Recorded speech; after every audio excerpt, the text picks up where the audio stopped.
Bueno, en este segundo video vamos a proceder a calcular los límites utilizando el límite fundamental trigonométrico. Bueno, vamos con el primero.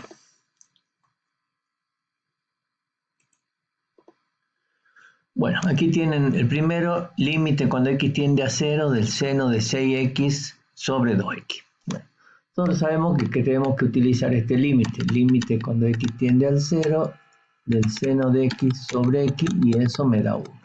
¿Sí? Entonces, fíjense, tengo que fijarme que la x tiende a 0, o mejor dicho, la variable tiende a 0. Luego, el argumento del seno tiene que ser igual al denominador. Si se cumplen esas condiciones, ese límite vale 1. Bueno, en el primer caso, ustedes vean que la variable tiende a 0. Ya cumple la primera condición. Ahora, el argumento del seno es 6x. ¿Bien? Y en el denominador yo tengo un 2 simplemente. Entonces uno podría plantearse, bueno, ¿qué puedo hacer para que en el denominador, en lugar de un 2x, tenga un 6x? ¿Bien? Entonces lo que puedo hacer es multiplicar y dividir por 3. ¿Bien? Entonces si yo multiplico y divido por 3, ¿qué ocurre? Tendría límite cuando x tiende a 0 de 3 seno de 6x sobre 3 por 2x. Entonces, ¿qué se convierte esto? En el límite cuando x tiende a 0 de 3 seno de 6x sobre 6x. ¿Bien? Entonces, fíjense, el argumento del seno es el mismo que el denominador. ¿Bien? Entonces, ya puedo decir que ese límite va a valer 1. Pero aquí tengo el producto de una constante por un límite. ¿Sí? Yo podría decir que tengo límite cuando x tiende a 0 de 3 por el límite cuando x tiende al 0 del seno de 6x sobre 6x. ¿Sí? El límite de una constante era la misma constante. Y el límite comprendido en el segundo factor, ustedes saben que es 1. ¿Sí? Entonces queda 3 por 1, que sería 3. Y es el valor de ese primer límite. ¿Sí? En el segundo caso, está al revés. Entonces lo que puedo hacer es hacer lo siguiente. Límite cuando x tiende a 0 de... Y este x que está dividiendo, que está multiplicando, puede pasar al denominador del denominador. Todos son cuestiones algebraicas. Entonces me quedaría 1 sobre seno de 5x sobre x. Bueno, ahora, esto sería lo mismo que yo tenga límite cuando x tiende a 0 de 1 sobre el límite cuando x tiende a 0 del seno de 5x sobre x. ¿Ya? Porque tenemos un cociente y lo que realizamos es el cociente de los límites. ¿Sí? En el numerador, el límite de la constante es la misma constante. Y en el denominador, ¿qué ocurre? La variable tiende a 0. El argumento es 5x y aquí tengo una x sola. Entonces, ¿qué puedo hacer? Puedo multiplicar por 5, multiplicar y dividir por 5. Entonces, en este caso, ¿qué me quedaría? 5 por el límite cuando x tiende a 0 del seno de 5x sobre 5x. ¿Y este límite cuánto va a valer? Va a ser 1. Entonces, en el denominador que me queda, simplemente 5. Entonces, el resultado debe ser 1/5. Bueno, vamos con el tercero. En este caso, lo que puedo hacer es aplicar propiedad distributiva. Entonces, me quedaría límite cuando x tiende a 0 del seno de x sobre x coseno de x menos 2x coseno de x sobre x coseno de x. Bueno, entonces, en el primer término podría reacomodar las expresiones. ¿Sí? Podría escribirlo de la siguiente manera. Límite cuando x tiende a 0 del seno de x sobre x por el límite cuando x tiende a 0 de 1 sobre coseno de x. ¿Ven? Exactamente lo mismo. ¿Sí? Menos, y ahora aquí podría simplificar la x con la x, el coseno con el coseno, y me quedaría límite cuando x tiende a 0 simplemente 2. Entonces veamos, este límite, ¿cuánto va a valer? El límite fundamental, por lo tanto vale 1. Este otro límite, ¿cuánto va a valer? Cuando x tiende a 0, el coseno de 0 es 1. 1 sobre 1, 1. Y aquí tengo el límite de una constante, y el límite de una constante es la misma constante. Entonces, ¿cuánto me queda? 1 por 1, 1 menos 2. El resultado sería menos 1. Bueno, en este otro caso, si ustedes reemplazan, queda 0 sobre 0. ¿Sí? Bueno, y a simple vista no se ve que hay un seno de x. ¿Sí? Bueno, pero ¿qué puedo hacer aquí? Tengo límite cuando x tiende a 0 y podría sacar factor común 5. Me queda 1 menos coseno de x sobre x cuadrado.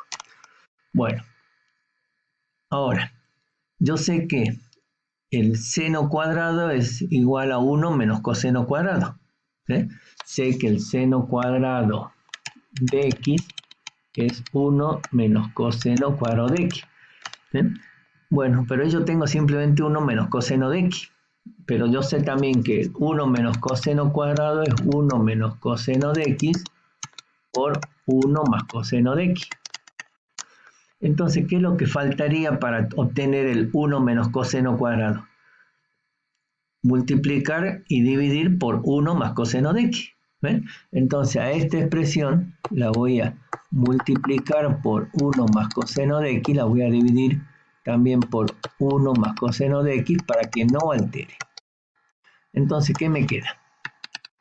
Tengo límite cuando x tiende a 0 de 5 y 1 menos coseno por 1 más coseno es 1 menos coseno cuadrado de x sobre x cuadrado 1 más coseno de x. 1 menos coseno cuadrado era el seno cuadrado.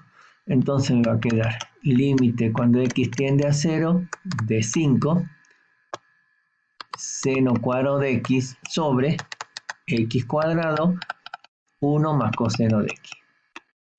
Ahora voy a reordenar las expresiones para llegar al límite fundamental. Entonces tendría límite cuando x tiende a 0 del seno de x sobre x, y eso al cuadrado, por el límite cuando x tiende a 0 de 5 sobre 1 más coseno de x. ¿Están de acuerdo con este resultado?